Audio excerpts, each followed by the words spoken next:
කතාවක් මතක් වුණා.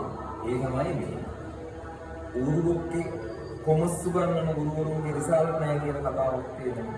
ඒ නිසා මට මතක් වුණා මගේ පළවෙනි කණ්ඩායම වල ඉන්නේ 2020 අවුරුද්දේ.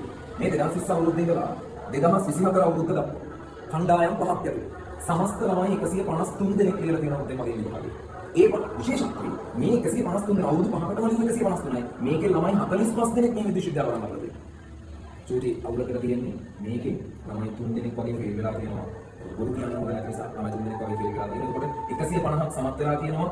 45 දෙනෙක් එකකින් විශ්වවිද්‍යාල වල නරනවා. කණ්ඩායම් 5කදී. ඒක ඔයාලා හිතන්නේ අනිත් පන්ති වල ළමයි 300 ළමයි 600 ළමයි 1000 ඉඳලා කීයද නැගිටින්න බැහැ.